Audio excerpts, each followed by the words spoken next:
Assalamualaikum warahmatullahi wabarakatuh. Waalaikumsalam warahmatullahi wabarakatuh. Di kesempatan kali ini saya mau membacakan pertanyaan-pertanyaan dari Instagram. Oke. Saya buka question box di Instagram. Pertanyaan pertama, menurut Pak Guru, duluan kurs 19.000 atau 19 juta lapangan pekerjaan? Em, Menurut data dari BPS, kita tuh lapangan pekerjaan itu mencapai 200 juta.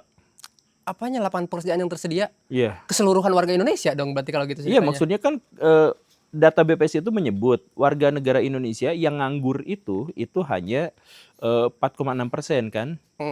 Nah, berarti yang sisanya kerja kan? Kalau sisa kerja berarti mereka punya lapangan pekerjaan kan? Nah, itu. Jadi data BPS itu begitu. Ya. Jadi bukan hanya 19 juta lapangan pekerjaan, tapi ada 200 juta lapangan pekerjaan di Indonesia begitu ya. Jadi jelas yang dolar 19.000 itu kalah jauh dibandingkan dengan lapangan pekerjaan. Cuman masalahnya, nah ini bagian-bagian tertentu harus kita garis bawahi. Pertama, sebagian besar lapangan pekerjaan yang dimaksud itu tidak didasarkan pada kontribusi pemerintah. Tidak ada kontribusinya dalam pemerintah gitu. Seperti yang dulu sempat saya obrolin gitu. Konten kreator di Indonesia itu jumlahnya sekitar 20 juta orang. Dan itu tuh sudah ada sejak 15 tahunan yang lalu tuh sudah ada. Itu tuh adalah bentuk pekerjaan yang menghasilkan. Pemerintah tuh gak ngurusin sedikit pun. Sampai akhirnya setahun yang lalu saya ajukan, Pak, kita bikin asosiasi dan sebagainya. Akhirnya diterima sama Pak Helmi, sama Pak Dery dan lain sebagainya. Diajukan ke pemerintah, akhirnya bikin pemerintah itu asosiasi, kemudian bikin dirjennya di Kemenekraf dan sebagainya. Baru dijalanin, itu tes tahun yang lalu. Nah, tapi kemudian mereka mengklaim kami berhasil mengurangi orang pengangguran karena sudah ada yang banyak jadi konten kreator. Kan pemerintah tuh gak ngapa-ngapain. Pemerintah tuh baru ada tuh kurang dari setahun yang lalu. Dan itu pun setelah disaranin gitu. Setelah disaranin ternyata jumlahnya banyak, oke kita bikin ininya di bawah Kementerian Ekonomi Kreatif gitu. Artinya konten kreator itu kan bikin sendiri selama ini gitu. Itu 20 juta tuh yang semuanya yang berpenghasilan atau sekedar konten Enggak, kreator? konten kreator doang semuanya. Kalau yang berpenghasilan tuh sedikit. Yang berpenghasilan layak tuh cuma 6.000 sampai 8.000 orang. Gitu. Termasuk kita. Pak Guru yang termasuk konten kreator, saya mah karyawan. Alah, dirimu juga. Iya sih. Menurut Pak Guru, apakah Gen Z bisa terpecah belah karena suatu tren atau kegiatan yang dibuat? Gen Z tuh karakteristik dari Gen Z di Indonesia, kalau ada istilah Gen Z itu ya, mereka itu adalah orang yang memang sejak awal terkurung dalam bubble-bubble mereka sendiri.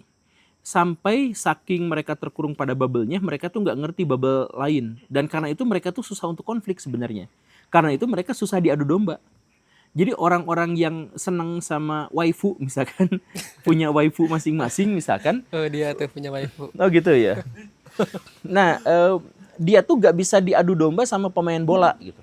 Nggak bisa diadu domba sama fans pemain bola gitu. Karena dunianya beda. Iya, kalau dulu sebelum ada medsos, kita tuh beririsan satu sama lain. Tapi kalau kita sekarang itu terkerangkeng. Pendukungnya ini ya hidupnya di sini dengan dunianya masing-masing, pendukung di sini hidup di dunia masing-masing gitu. Ya kayak gitu, misalkan konten Guru Gembul misalkan ya. Itu cewek-cewek tuh nggak pada tahu. Karena cuma 6% cewek-cewek yang nonton video saya gitu. Nah, akhirnya mereka tuh full di konten-konten yang saya juga bahkan nggak tahu gitu. Sama sih. Aku juga nggak pernah nongol videonya Atta kayak gitu-gitu. Nah iya kayak itu. Ricis tuh nggak nongol padahal Iya terkenal begitu. segitunya. Nah makanya Gen Z dalam arti mereka yang hidup dibesarkan oleh media sosial dan media digital itu justru susah diadu domba karena mereka biasanya hidup di dunianya masing-masing. Menurut Pak Guru, Gen Z nggak yang memenangkan Prabowo? Karena di setiap pemilu yang paling rawan tuh adalah first voter. Orang yang pertama kali pilih. Waktu pemilihan Prabowo jadi presiden, waktu bisa dikatakan Prabowo kalah telak oleh Anies di debat, itu tren yang dibuat adalah aduh kasihannya bapak-bapak ini. Apakah itu juga termasuk Statistik pemilih Prabowo tuh sekitar 50 sama sekitar 58% tuh Gen Z. Ya dengan kampanye gemoy itu kan untuk narik Gen Iya, Z berarti ya. heeh. Nah, kalau soal aduh kasihan ini bapak-bapak dilecehkan sama Anies cuma 11% gitu. Nah, itu mah kerjaan buzzer, kerjaan Hmm. dari setiap jurkam dan tim suksesnya gitu. Ya itu ya, tapi itu yang ngebuat para Gen Z kayak ngerasa, aduh kasihan ya bapak-bapak ini pilihlah. Soalnya saya juga tersentuh saat itu. Apalagi dengan mukanya yang pasti itu Iya langsung betul. dikucilkan kan sama Heeh. dua pihak tuh ya. Ganjar sama Anies tuh ya bukan gitu lah bahasanya tapi kayak mau nangis gitu. Ini next dari Aziz Setiawan. Pak Guru, saya 26 tahun, saya ngerasa hidup saya stuck. Mungkinkah saya keluar dari zona nyaman? Dan kalau mungkin, gimana sih caranya saya keluar dari zona nyaman? Oke, ini pertanyaan yang bagus dan ini adalah pertanyaan yang relate banget untuk banyak pemuda-pemuda cowok. Dan saya ngerasain juga sih waktu umur segitu.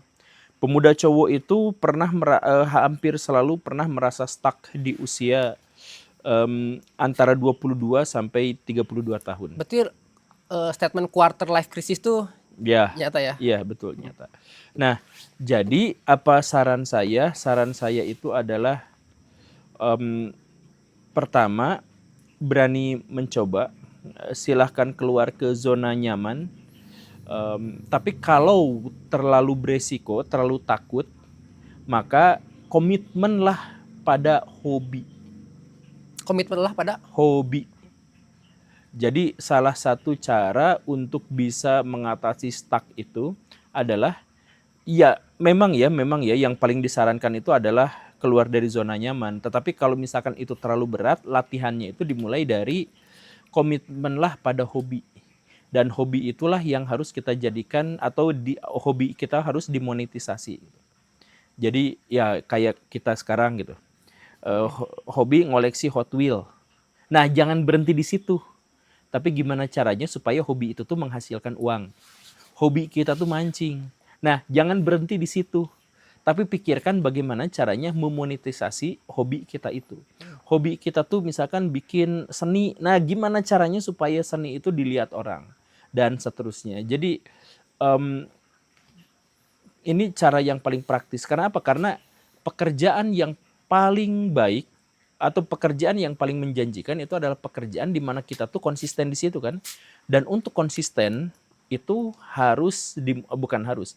Dan untuk konsisten nyamannya itu adalah kalau kita memang seneng dengan pekerjaan itu, makanya konsisten. Jadi sekarang Baraya hobinya apa? Hobinya masak, hobinya ngegebukin orang, hobinya nyopet dan lain sebagainya. Silahkan dipikirkan gimana caranya supaya itu tuh dapat duit. Yang nyopet itu bukan benar-benar dipraktekan ya. kayak sulap nyopet kan gitu-gitu kan. Misalkan ya kayak pesulap merah kan suka nyopet gitu kan. Tapi itu kan jadi duit buat dia, tapi halal gitu karena buat trik-trikan, lucu-lucuan gitu. Nah, jadi intinya ini saran saya ya. Saran saya, Baraya pasti punya hobi kan. Nah, hobi main game. Game online tuh kan bisa diduitkan juga kan? Betul, streaming. Bahkan saya mau streaming Iya, nanti. tuh. Main PS2 Smackdown. Nah, ayo diadu sama saya. Karena nama Gembul tuh gara-gara Iya, saya betul. suka main PS itu Nanti Smackdown. mampir di YouTube saya Pak Guru. Tapi itu statement langkah awal untuk, ada juga kan lawan dari statement kerja tuh ya ngikutin hobi. Ada juga yang mengatakan bahwa kalau hobi itu udah jadi pekerjaan, pada akhirnya nggak nyaman-nyaman juga tuh. Berarti apakah cari hobi lain kah? Enggak, kalau pekerjaan itu kalau hobi sudah jadi Jadi pekerjaan pekerjaan, gak nyaman juga pada akhirnya. Itu pemain band biasanya gitu kan. Dulu gue tuh ngeband tuh hobi, tapi setelah jadi pekerjaan ternyata nggak nyaman ya. ya enggak, itu salah pencet itu. Salah pencet. Jadi maksudnya em, memang ini pada prinsipnya ya, pada umumnya kalau kita ngeband gitu, kemudian kita terkenal, kita tuh akan dipaksa sesuai dengan selera pasar dan akhirnya tidak sesuai dengan yang dia inginkan. Padahal ngeband aslinya ya nyanyi aja gitu kan. Nah, itu banyak kasus di mana orang-orang tuh terjebak pada dua hal itu. Kayak misalkan siapa itu teh? Yang tigaan teh si Kurt Cobain dan Nirvana. Iya. Nah, Nirvana itu kan dia lagunya awalnya jelek, tapi gak peduli orang saya mah cuman untuk musik aja. Terus tiba-tiba tuh meledak, gemilang-gemilang. Terus sama si manajernya tuh dipaksa, lu harus kayak gini lagi. Ya nggak mau, saya mah pengen jelek aja gimana saya aja gitu. Nah, persengketaan itu tuh munculnya dari mana? Munculnya dari sebenarnya munculnya itu dari ego kita masing-masing dan ego dari pasar. Bisa nggak sih salah satu dari kita tuh mengalah? Kalau mungkin yang mengalah itu adalah pasar. Itu tidak mungkin sih, itu tidak mungkin. Tapi kalau misalkan orientasinya hobi, itu tuh bisa. Jadi banyak pada akhirnya yang hidup dari situ tuh bisa. Kayak siapa ya? Freddie Mercury misalkan atau Atau ada Adun mancing, saya suka nonton di TikToknya, dia tukang mancing tapi dikontenin dia setiap kali kemana-mana aja kulingan mancing iya gitu ya dari udah hobinya gitu tuh. aja gitu. Ini ada next dari Reza Ardian. Apakah demo masih relevan untuk saat ini atau masih ada cara lain agar lebih didengar?